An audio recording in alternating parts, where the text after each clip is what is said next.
नमस्कार मेरे प्रिय विद्यार्थियों, मैं सोनू कुमार पांडे आप लोगों का हार्दिक स्वागत करता हूं अपने YouTube channel maths magic with Sonu sir. हम आज आप लोगों को अरिथमेटिक्स की पहली सीरीज परसेंटेज शुरू करेंगे, जिसमें मैं आप लोगों को प्रतिशत में कैलकुलेशन पार्ट को पहले लेकर चलूँगा। 1 by 1 each and every type मेरे द्वारा कवर किया जाएगा। मुझे उम्मीद है कि लॉकडाउन में आप लोग सेफ हैं, बेहतर हैं, स्वस्थ हैं और अपने स्टडी को बेहतर रूप में कर रहे हैं। और मैं आप लोगों को मदद करने आ रहा हूं ताकि जब एग्ज़ाम होंगे उससे पहले आप बेहतर ढंग से अपने प्रिपरेशन को कर चुके रहेंगे। तो चलिए हम लोग बात करते हैं प्रतिशत। प्रतिशत यानी परसेंटेज, इसका जो साइन होता है प्रतिशत, इसका अर्थ होता है प्रति 100, यानी टोटल 100 भाग में से आप जितना हिस्सा लेना चाहते हैं वो प्रतिशत में व्यक्त किया जाता है। जैसे कहीं पर 1% लिखा गया है, इसका अर्थ है 1/100 यानी 100 बराबर भागों में से एक भाग। यानी कहीं पर अगर 5% लिखा गया है, यानी कहने का अर्थ है परसेंट के जगह हम लोग बट्टा में 100 देते हैं, यानी हर में 100 लिखा जाता है। यानी 5% का अर्थ हुआ कि 5/100, यानी इसको आप कह सकते हैं 1/20। क्योंकि यहाँ पर एक चीज़ जो ध्यान देने वाली है यह है कि फ्रैक्शन को हम लोग ऑलवेज सिंपलेस्ट फॉर्म में लिखते हैं, इसलिए यहाँ पर कैंसिल होने लायक होता है तो काट के आप इसको सिंपल फॉर्म में लिखते हैं। जैसे कहीं मान लीजिए x% लिखा है, इसका अर्थ है x/100 आप लिख देंगे। कहीं पर अगर xy लिखा हुआ है तो परसेंट लिखा हुआ है तो आप xy/100 कर देंगे। यानी यहाँ से एक चीज़ आप सीख रहे हैं, प्रतिशत का मीनिंग समझने के साथ साथ आप एक चीज़ ये भी सीख रहे हैं कि प्रतिशत से भिन्न में कैसे जाएं। आगे हम लोग सीखेंगे भिन्न से प्रतिशत में कैसे आए, लेकिन अभी हम लोग सीख रहे हैं कि प्रतिशत से भिन्न में कैसे जाएं। जैसे यहाँ मान लीजिए 30% दिया हुआ है, यानी इसको हम कहेंगे 30/100। यहाँ कैंसिल करेंगे यानी 3/10। आप देख सकते हैं अगर 50% दिया हुआ हो, यानी लिखेंगे 50/100, काट देंगे 2 बार में, यानी 1/2। इस तरीके से और भी क्वेश्चन जैसे हम लोग डेसिमल वाला भी देख सकते हैं। जैसे कहीं लिखा हो 0.4%, तो 0.4%, तो यहाँ पर 0.4/100 बिकॉज ऑफ परसेंट के कारण यहाँ 100 आया है। आप जान ही रहे हैं डेसिमल के कारण यहाँ पर अगर सॉल्व करना हो तो डेसिमल राइट साइड से एक अंक छोड़ के डेसिमल है, यानी 1 0 नीचे आएगा, यानी यहाँ पर हो जाएगा 1000। अब यहाँ से हम लोग क्या कर सकते हैं, काट सकते हैं। तो आप देख सकते हैं कि 25 चौका 100 होता है, यानी 250 होगा, यानी लिख सकते हैं 1/250।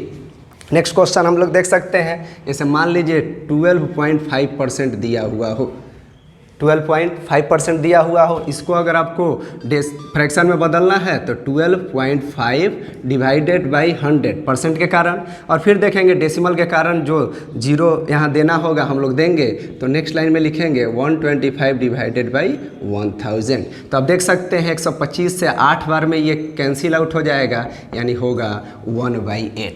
नेक्स्ट हम लोग देख सकते हैं 37.1/2%, क्योंकि सिंपल वैल्यू से लेकर फ्रैक्शन डेसिमल वाला वैल्यूज वगैरह भी क्वेश्चन को सॉल्व करने के लिए ज़रूरी होता है। लैंग्वेज वाले क्वेश्चन में दोनों टाइप तीनों टाइप का क्वेश्चन प्रोवाइड करता है, तो कैलकुलेशन जब आपका बेहतर होगा तो आपके पास स्पीड और एक्यूरेसी आता है। तो इसलिए यहाँ पर ध्यान देंगे, क्योंकि स्पीड और एक्यूरेसी एग्जाम का डिमांड होता है। और स्पीड एक्यूरेसी कैसे आता है, कैलकुलेशन प्लस कंसेप्ट अगर आपका स्ट्रॉन्ग है तो स्पीड एक्यूरेसी ऑटोमेटिकली आप में डेवलप करती है। तो यहाँ पर हम लोग देख सकते हैं, इसको अगर हम लोग करें फ्रैक्शन जो है पूर्णांक में है, इसको फ्रैक्शन में ले जाते हैं तो 37 दूनी 74, 1 75/2%। अब हम लोग जान रहे हैं प्रतिशत के लिए हम लोग बट्टा में 100 देते हैं, तो बट्टा में 100 दिया गया, यानी यहाँ आप काट सकते हैं तो 25 तिया 75, 25 चौका 100, यानी 4 दूनी 8 और ऊपर 3 है, यानी 3/8 हुआ। आगे आप देख सकते हैं जैसे क्वेश्चन मान लीजिए 66.2/3% हो, तो इस पूर्णांक वाले वैल्यू को पहले भिन्न में कर लीजिए, फिर प्रतिशत का इस्तेमाल करिए। तो 66 तिया 198 200/3 प्रतिशत के लिए आप यहाँ पर 100 लिख सकते हैं। 2 0 से 2 0 कटा, यानी आप कह सकते हैं 2/3। फिर आप आगे बाबू देख सकते हैं कुछ डेसिमल वगैरह वाला भी क्वेश्चन देखना चाहिए। Change one form to another form, अच्छे से आना चाहिए।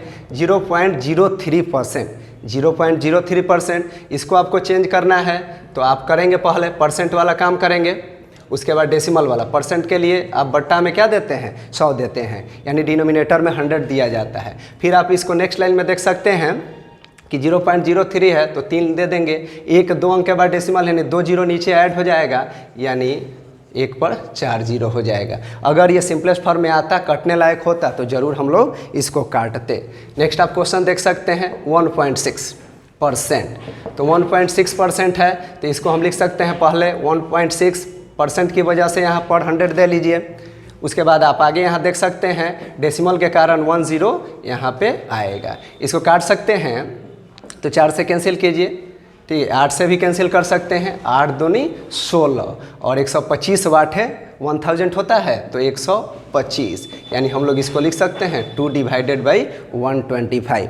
तो यहाँ मेरे प्रिय विद्यार्थियों, आप लोग समझ पा रहे हैं कि what is the meaning of percentage. उसके बाद how to change percent to fraction, how to change percent into fraction. इसके बाद हम लोग देखेंगे कि आखिर कैसे फ्रैक्शन से हम लोग प्रतिशत में बदलेंगे। तो मुझे उम्मीद है इन सब बातों को आप बेहतर ढंग से सीख रहे हैं। कैलकुलेशन का पार्ट लेकर मैं परसेंटेज में आया हूँ। परसेंटेज में कैलकुलेशन से रिलेटेड 1-2 क्लासेज होंगे और उसके बाद हम लोग लैंग्वेज वाले क्वेश्चन को बनाएंगे। ये बेहतर ढंग से कैलकुलेशन आएगा तो आगे हम लोगों को बेहतर सुविधा मिलेगी।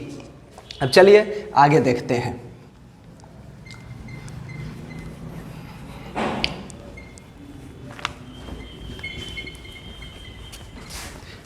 आप लोग बेहतर मेहनत करिए क्योंकि there is no substitute of hard work, लेकिन कंसेप्ट कैलकुलेशन स्ट्रॉन्ग करते हैं तो आप बेहतर करेंगे। हम लोग SSC GD, रेलवे, NTPC हो या ग्रुप डी हो या LDC हो या CGL हो, इस सब एग्जाम का बेहतर ढंग से प्रिपरेशन करेंगे। मैथ्स में आप अच्छा स्कोर करेंगे। आप वीडियोज़ को देखें, लाइक करें, शेयर करें, सब्सक्राइब करें, अधिक से अधिक शेयर करें।